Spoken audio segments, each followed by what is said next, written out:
Hello friends, welcome to yummy Shruthi Samayal. இன்றைக்கி நம்ம recipe என்ன பார்க்க போகிறோன்னா பேலன்ஸ் ரைஸில் நம்ம பக்கோடா செய்ய போகிறோம். ரொம்ப சிம்பிளாக ஈஸியான ரெசிபி. இது ஒரு 5 மினிட்ஸில் செஞ்சு முடிச்சிடலாம். அவ்வளோ ஈஸியாக சூப்பராக இருக்கும் இந்த ரெசிபி. வாங்க இந்த ரெசிபி நம்ம எப்படி செய்கிறதுன்னு பார்க்கலாம்.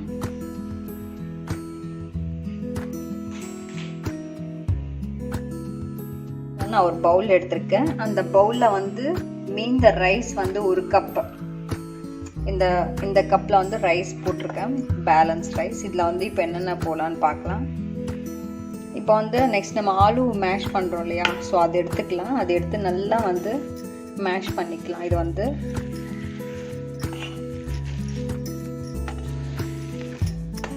கையில் கூட மேஷ் பண்ணிக்கலாம். இது ஃபஸ்ட்டு கொஞ்சம் நல்லா மேஷ் பண்ணிவிட்டு அப்புறம் கையில் மேஷ் பண்ணிக்கலாம். ரொம்பவும் சூப்பரான ஒரு ஸ்நாக்ஸ், ஈவினிங் டைம் ஸ்நாக்ஸ் சூப்பரான ஒரு இது.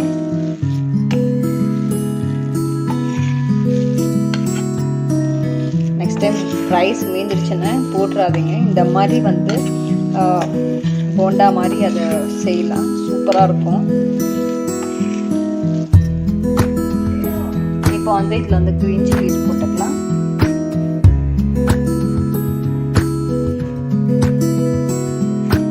அப்புறம் ஒரு ஆனியன், பொடிசா நறுக்குன ஒரு ஆனியன்.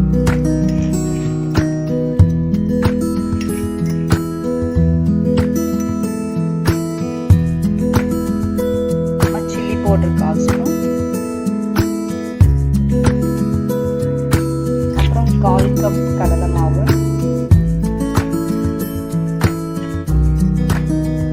அப்புறம் 1/4 கப் அரிசி மாவு. 1/4 ஸ்பூன் சால்ட். ஆல்ரெடி ரைஸில் சால்ட் இருக்கும், ஸோ அதனால் பார்த்து ஆட் பண்ணிக்கோங்க. இப்போ இதை நல்லா கையில் நல்லா மிக்ஸ் பண்ணிடலாம். தண்ணியே இதில் ஊற்ற வேண்டாம், தண்ணியே ஊற்றாமல் பண்ணணும். நல்லா மிக்ஸ் பண்ணிக்கோங்க.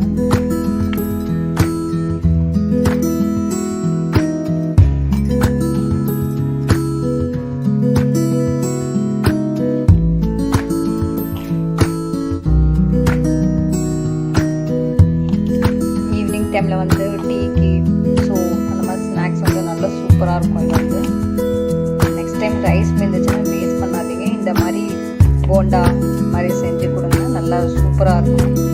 ஹெல்த்தியாக ஒரு ரெசிபி கூட ஆகிடும். இப்போ நல்லா பிசைஞ்சிட்ட உடனே நம்ம ஆயிலில் ஃப்ரை பண்ணி எடுத்துடலாம். கொஞ்சம் கையில் ஒட்டவும், பட் ஆனால் ஆயிலில் ஃப்ரை பண்ணால் சூப்பராக மொறு மொறுன்னு வரும்.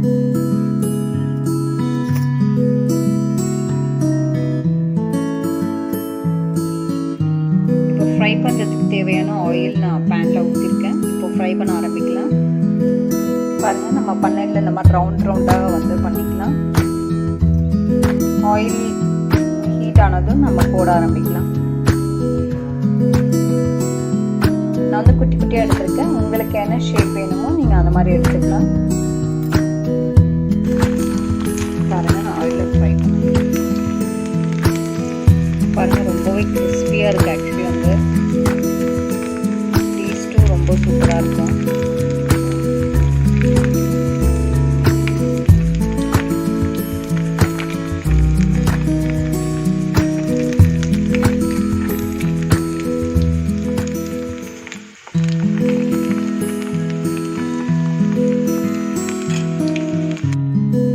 பாருங்கள் ஃப்ரெண்ட்ஸ், நம்மளோட இந்த ரெசிபி சூப்பராக ரெடி ஆகிடுச்சு. கண்டிப்பாக இந்த ரெசிபி நீங்கள் வீட்டில் ட்ரை பண்ணி பாருங்கள். ரொம்ப மொறுன்னு சூப்பராக வந்திருக்கு. ரொம்ப ஈஸியாக, ரொம்ப சீக்கிரமாக செய்யக்கூடிய ஒரு ரெசிபி. கண்டிப்பாக இந்த ரெசிபி நீங்கள் ட்ரை பண்ணி பாருங்கள். இந்த ரெசிபி உங்களுக்கு பிடிச்சிருந்தா கண்டிப்பாக லைக் பண்ணுங்கள், ஷேர் பண்ணுங்கள், சப்ஸ்கிரைப் பண்ணுங்கள். மறக்காமல் பெல் ஐகானை கிளிக் பண்ணுங்கள்.